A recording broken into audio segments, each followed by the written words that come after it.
carry something that they can contribute. So let's not see them as threats, as a burden. Don't think of them as carrying wounds. They don't only carry wounds, they also carry wisdom. They also carry talents. They also carry some sense of leadership. So we must listen to the refugees, both their pains and their potential, because they also have something to offer for the betterment of our communities. This is Out of the Margins podcast. The podcast space, especially in the Christian world, is saturated by Western voices.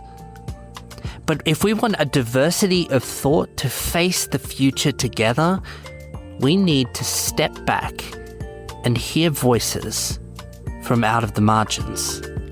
Here, we will be offering insights from experiences and perspectives from the majority world. My name is Edgar. And I'm Simon.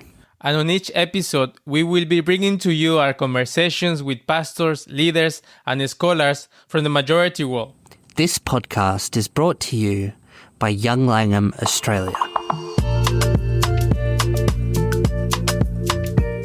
Hello and welcome to another episode of the Out of the Margins podcast. Edgar, tell me about the conversation that you've been having this week. Yeah, sure. I got a chance to talk to Barnabé Anzuruni. He's from the Democratic Republic of Congo. He's now serving in Kenya, and he wrote a book called The Wayfarer, Perspectives on Forced Migration and Transformational Community Development. He was a refugee himself, so he really brings a new perspective on this topic because he shares about his life, his story, and how that influenced how he now as a scholar and an author, he writes about the topic, and you get to hear a fresh perspective on the topic of refugees. Fantastic. Well, let's give it a listen. Awesome.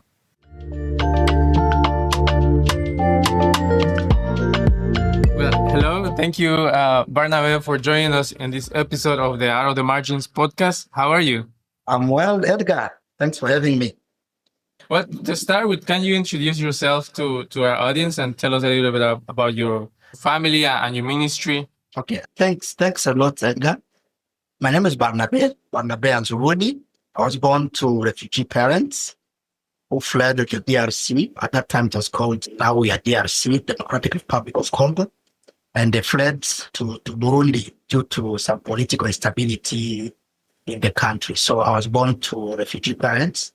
As I always put it, I was born a refugee because of some of the laws that govern the refugee phenomenon. So I was born a refugee. My life has been marked by displacement, by various other types of movements from various countries, Burundi, DRC, Tanzania, South Africa, via Mozambique. So in countries here and there, now I live in Kenya with my family. So this experience, I can say they didn't only shape my personal identity, but they influenced my calling in the Christian faith. So my family is a family that is in that kind of setup, a ministry that I always call my ministry as the theology of the Wayfarer.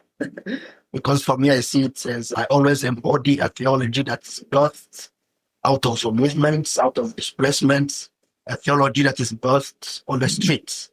I believe that's where God is. God is out there with the marginalized. So my life is grounded in such a context where God's abiding presence is in places of those who are pushed from the center to the margins. So I'm married to a lovely, beautiful Kenyan lady, and God has blessed us with 2 daughters. So today, as I serve the church, together with the support of my family, my ministry is always about equipping leaders, equipping communities, equipping the church to engage in transformational development, especially in people who are not considered as important, people who are pushed from the center, people who are displaced, the vulnerable population. So my work is about that, trying to see how we can put theology, we can put community transformation, we can put advocacy and the role of the church in society in order to help the church in Africa to respond faithfully to the crisis of the displaced population. Thanks, Ilya. We definitely will talk more about that main issue of community transformation. I think that will be very interesting to hear about. Another question, can you tell us a little bit about what is your favorite homemade dish? I don't know, maybe from Kenya or from DRC. Well, you have been to so many places, like, as you say. What is your favorite homemade dish? Definitely. And that would be what you call kienge with alala. That's my mother tongue, of course. Kienge is cassava and alala is cassava leaves. Yeah, it's amazing how one food crop can give you a complete meal. You have cassava, and then the leaves gives you something else to eat. In West Africa, they would call it fufu. That kenge, fufu. In West Africa, in Kenya, they call it ugali. It's beautiful. For me, this meal, Edgar, has always reminded me of, because in my country, that food is usually eaten by people who are poor, people who don't have anything. But I made it my favorite dish because the situation we found ourselves in as a family, living in poverty, living in refugee camps, that is the food that was available. So we loved it by force, by fire. I thought it was what was available. So I kept to like it. And I've said that's favorite food because when I was in want, the situation of want, when I was in situation of lack, that is the food that gave me strength. That is the food that gave me resilience. That is the food that gave me hope, even when we did not have anything. Yeah, nice. And I know what you're talking about because in Kenya, I try ugali. So I guess I know more or less what it looks like and what it tastes. Yeah, and it's very filling. Actually, when you eat with cassava, it's very filling, yeah. Yeah. But some do it with maize flour, but the one that you do with cassava flour, the one that's our traditional. Nice. Thank you for sharing that. Well, talking about your book now, The Wayfarer, can you tell us more about how you came to write this book?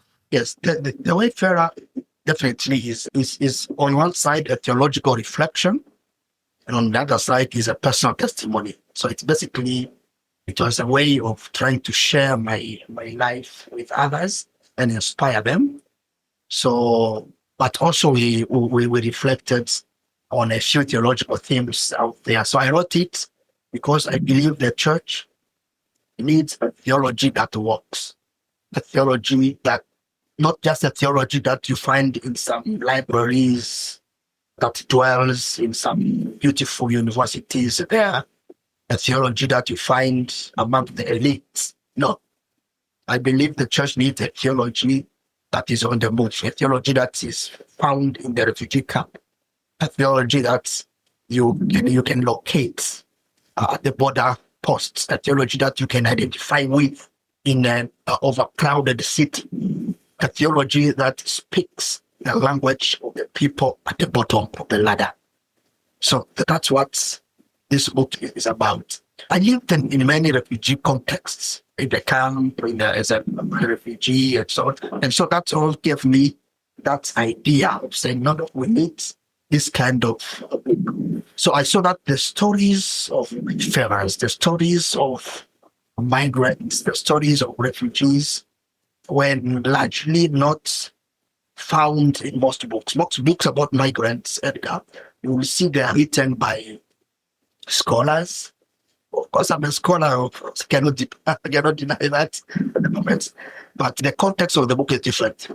About the refugees will be written by scholars, by researchers, by people who sympathize with refugees, people who identify with refugees, and so on. So I needed a book that is written by a refugee. A book that comes from the heart of refugee. Yeah. So it's like a contribution to correct the absence and maybe the calling of the church to a mission that is both prophetic and a mission that is pastoral. So that's the book. It's a book for the church to be pastoral.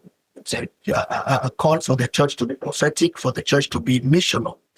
So that's what inspired me. I was inspired by my own life, inspired by the life of millions of other refugees out there, to call the church to a ministry of transformation, a ministry that's rooted in the mission of Jesus, the mission of Christ to the marginalized, those forgotten. Yeah, so that's the book. Concern that I see that the church need to call upon and be involved. Yeah, that's very special. The book that is written from your story, from your perspective, that as a refugee. Can you share about how economic and perception of refugees that influences policies and public attitude are defined? Okay, I think the definitions sometimes are put there because to provide some guidance. And so you will have people sitting in beautiful boardrooms and give you the definitions. But Edgar, in the reality out there, you find out sometimes there is no difference in those definitions. Because when you go through books and so on, you see that they will tell you there's a difference between a refugee and asylum seeker, IDP, internally displaced person. But in reality, those people have the same challenges. So they don't need to separate them. But in any case, refugees are maybe what I can mention here before I go to the definition part. As I say, the definitions sometimes they dehumanize. Yeah, because we can end up labeling someone as an economic refugee or economic migrant and so on. So they can use dehumanize.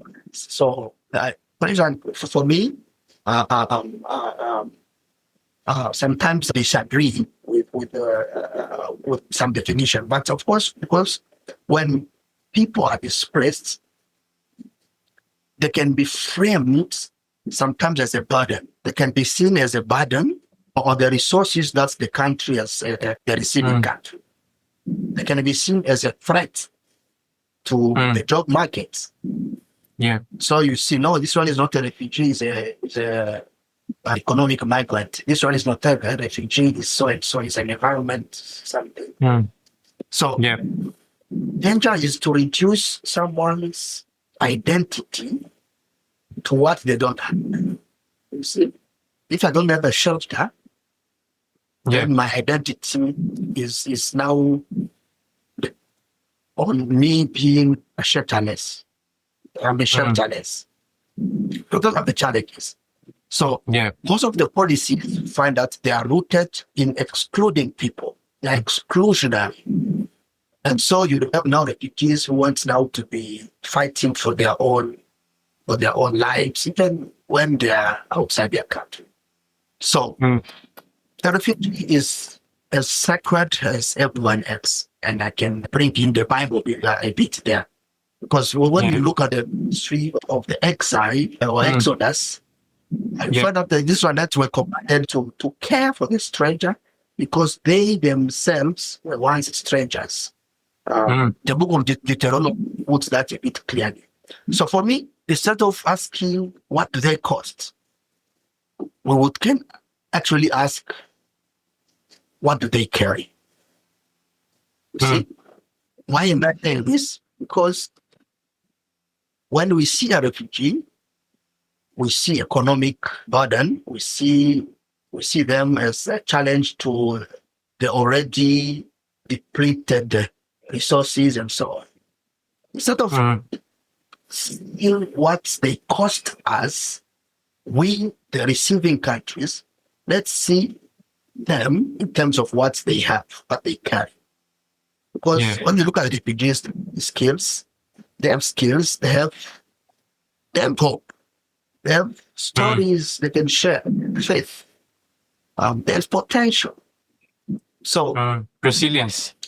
They have resilience. Thank you. Yeah. So when we develop theologies around that, we need to challenge economic paradigms that reduce people to liabilities.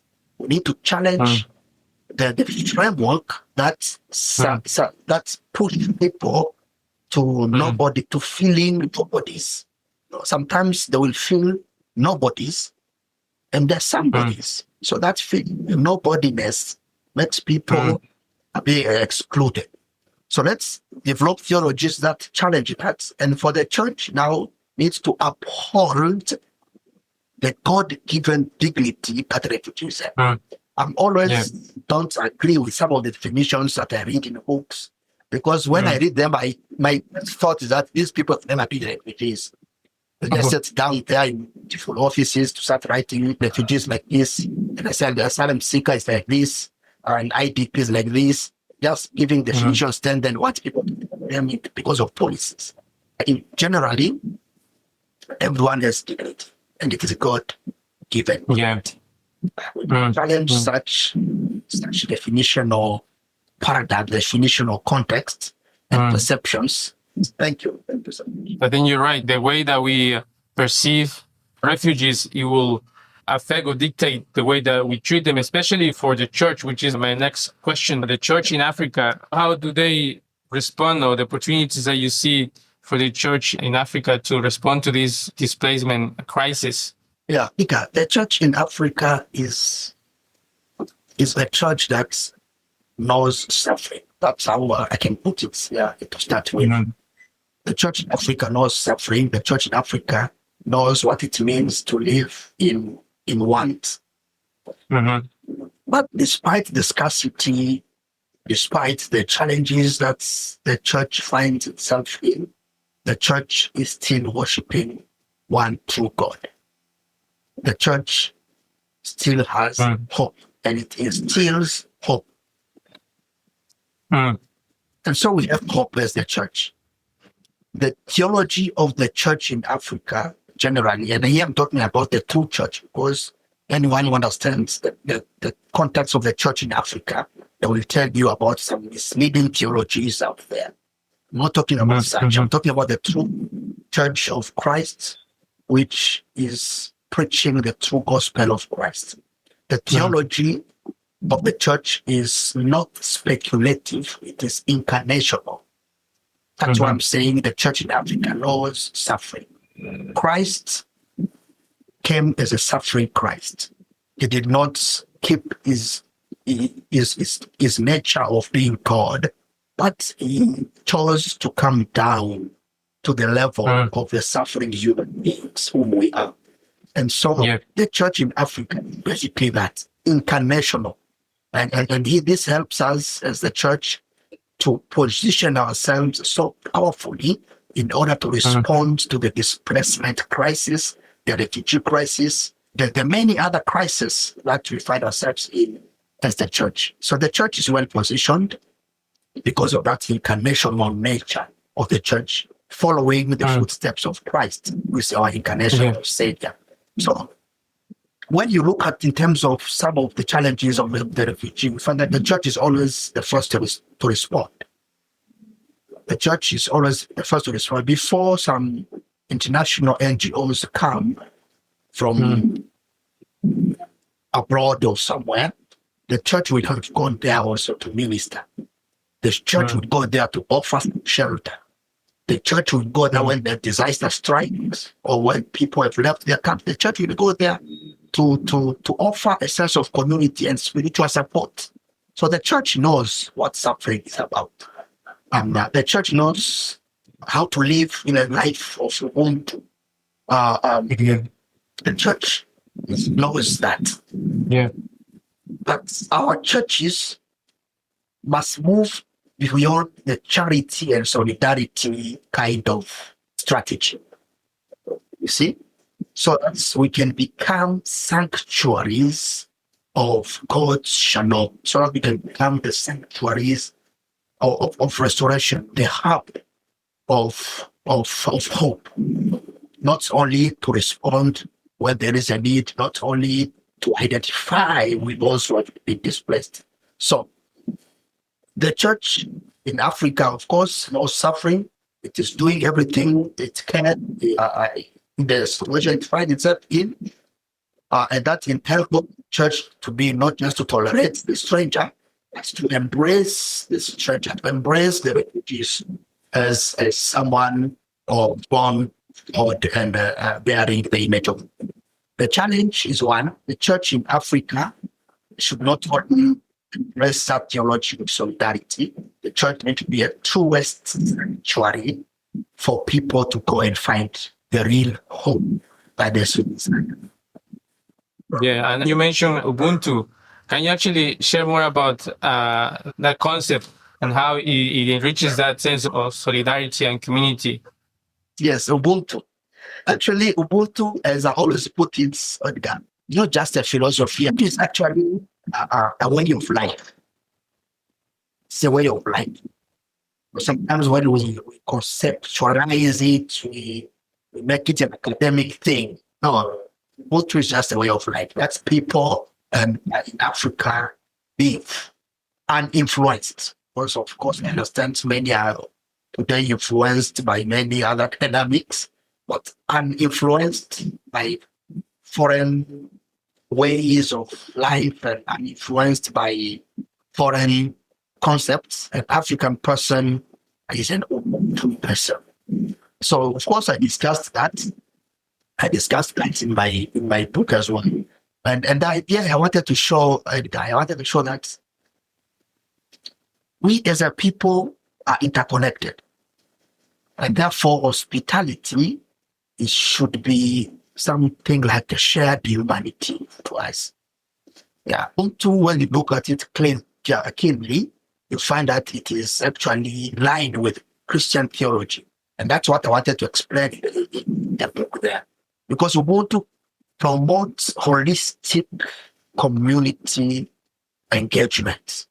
It promotes a way of living togetherness, togetherness.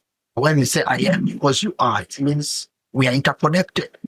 Yeah, and that's what I wanted to explain, that it's about mutual care. It is mutual care. That's a hope that you need.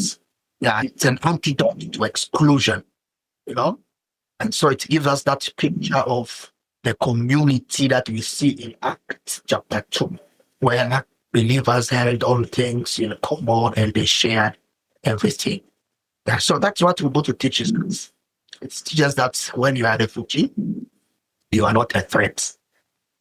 And so for you who lives in the receiving country, you shouldn't see a refugee as a threat. You should see a refugee as a gift. A gift. So that's the spirit of Ubuntu. We need to create spaces of belonging, spaces of becoming, right? So spaces of being. So it's about its being, its belonging, becoming.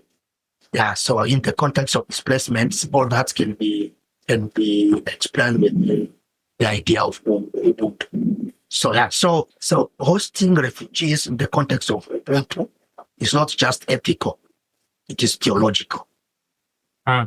So that's the idea of Ubuntu. And I think that in your book, you explain that difference in a context in Africa to show Ubuntu, to have that shared common ground or common experience is that makes you welcome and show love to refugees. Whereas in countries like Australia, for example, you do that out of ethical reasons and because obviously God tells you to welcome the refugees. Definitely. Yes, we need to recognize those experiences. And of course, you would see, I keep emphasizing the fact that the experiences and the stories of refugees themselves need to be taken into consideration. Yeah. So in our meetings, in our reports, in our books, let's consider the context of refugees. I remember there was a time I was attending a conference in Europe, and it was a conference about the refugees and migration. And guess what? I was the only refugee there. It was interesting. I mean, the presentation I made is, you cannot have some global symposia here and talk about refugees without refugees. The perspectives, the contexts, the stories of refugees needs to be considered, need to be given enough their time, if I can put it that way. Yeah. Because even me, I attended that's a conference, not because they invited me, but because someone thought I might be interested. Then I had to apply. See? So basically, perspectives are good. But let's not forget the perspectives of those who matter, especially when we are talking about the refugee phenomenon. Yeah. And let's talk about more practical now. You talk about a framework for engaging in community development. Can you elaborate on this framework and how you encourage communities to work on this? Yes, the model that we developed, the price model, is actually a tool that we can use, that the church can use to engage refugees, but any other person they are in need of church intervention. We call it price or praise, but it's not linear. It's circular. I mean, it's like a circle. You can start from whichever point that makes sense to you. That's a framework that shows that when you are involved in matters of community engagement, you need to consider a few things. You need to consider the dignity of people and promote it, for instance, because that is rooted in the image of God. So this one is a call to uphold that intrinsic wealth of every human being, including refugees. Yeah. So those that society disregards, those that society think they are less humans, those that people think they are not valuable enough. We need to see the image of God in them and promote their dignity. That is something that we should not forget whenever we involve ourselves in community interventions as the church. Of course, you will find the needs there. You need to respond to the needs. And by responding to the needs, we are not saying to develop an idea of handout. It's okay, you can give handouts, but still you need to make sure that you build that self-reliance, empower them enough to be self-reliant. That's why I find that element of empowerment for self-reliance is also there, so that you don't only respond to needs with handouts. That is short-term, but for long-term, empower them for self-reliance. And of course, there will be issues that might not be for you to resolve. You do advocacy. You can do advocacy for peace, you can do advocacy for reconciliation, advocacy for justice, advocacy for many other things that you find as you identify some of the needs in the community. And when you identify the needs, you also need to identify the gifts. You also need to identify the opportunities, to identify also the possibilities, you see. But sometimes we only go in the community to see what is the problem in the community, what is the need in the community. No. As the church, you can also go to the community and identify the strengths of that community, the resources in the community, because those are the resources that will be used to resolve the issues they have in the community. So let's go there, identify the needs and respond to the needs, yes, but you can also identify the gifts, the opportunities, the strength, because those are the things that will respond to the needs that you have found in the community. And of course, if there are vulnerable people there in the community, you can always support them according to how you can. So the church is called to be a family. When you read the book of Galatians, I think chapter 2 there, chapter 6, verse 2, you'll find that we are called to carry each other's burdens. That is what the church is supposed to be. So this support that we give, not just a paternalistic kind of support, like a father feeding the child only, but it's a communal kind of support. Yeah, so like we are walking alongside one another in solidarity. Yeah, when you look at the Bible, in Proverbs, when we are told we need to speak for those who cannot speak for themselves, that's advocacy. When you read in the Bible, in 1 Corinthians, that's everyone has something to contribute. That's the Bible. So we need to know that even the refugees, they carry something that they can contribute.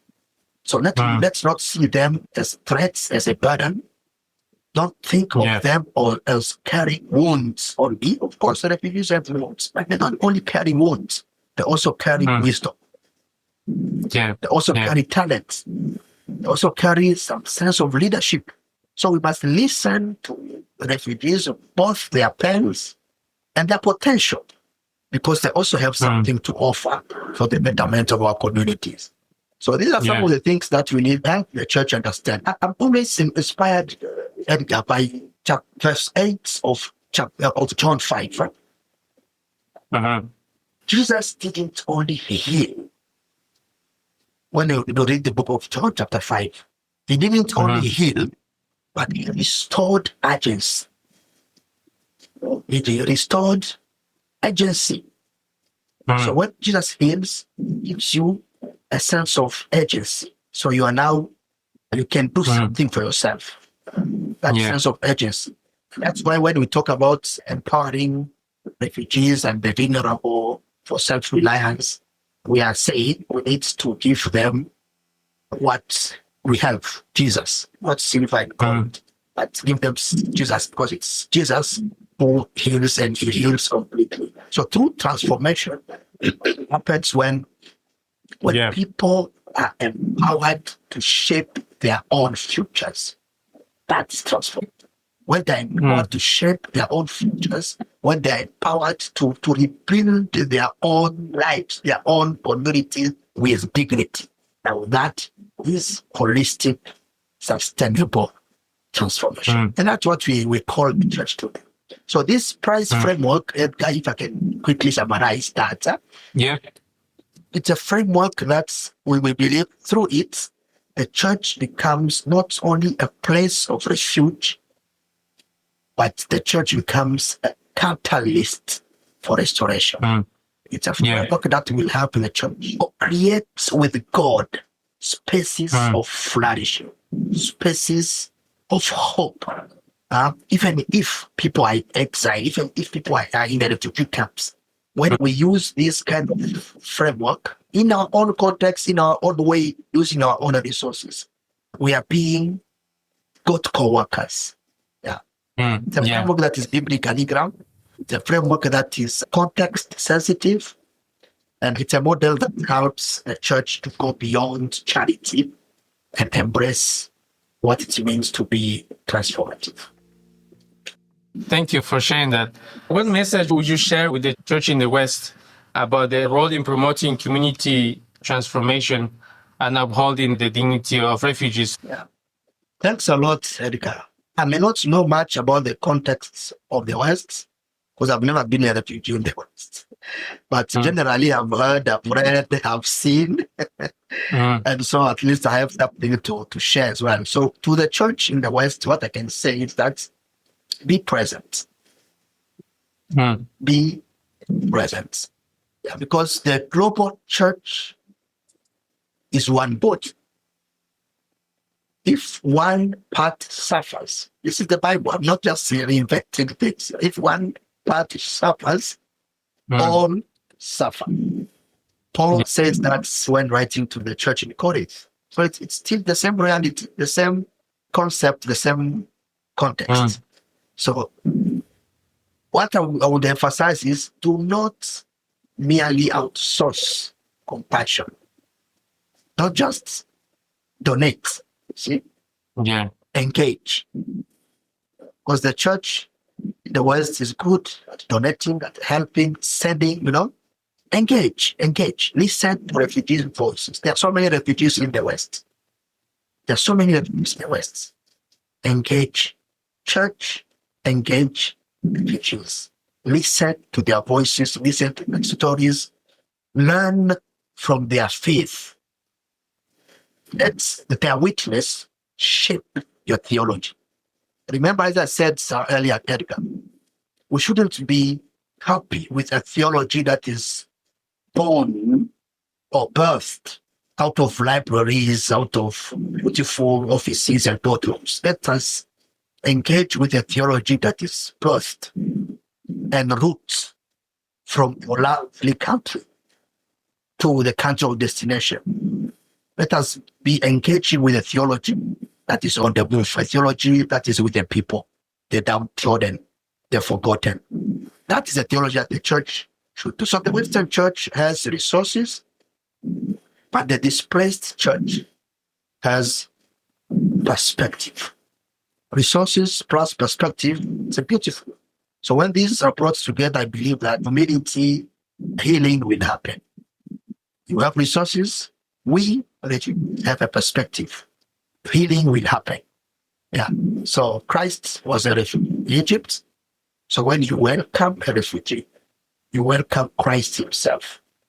So that is the image of Christ. So I would just finish by saying, let us not merely build bigger walls. Let us build longer tables. It's not a political statement. That's a beautiful picture. That's amazing. Thank you so much for joining us. Thank you, Edgar. God bless.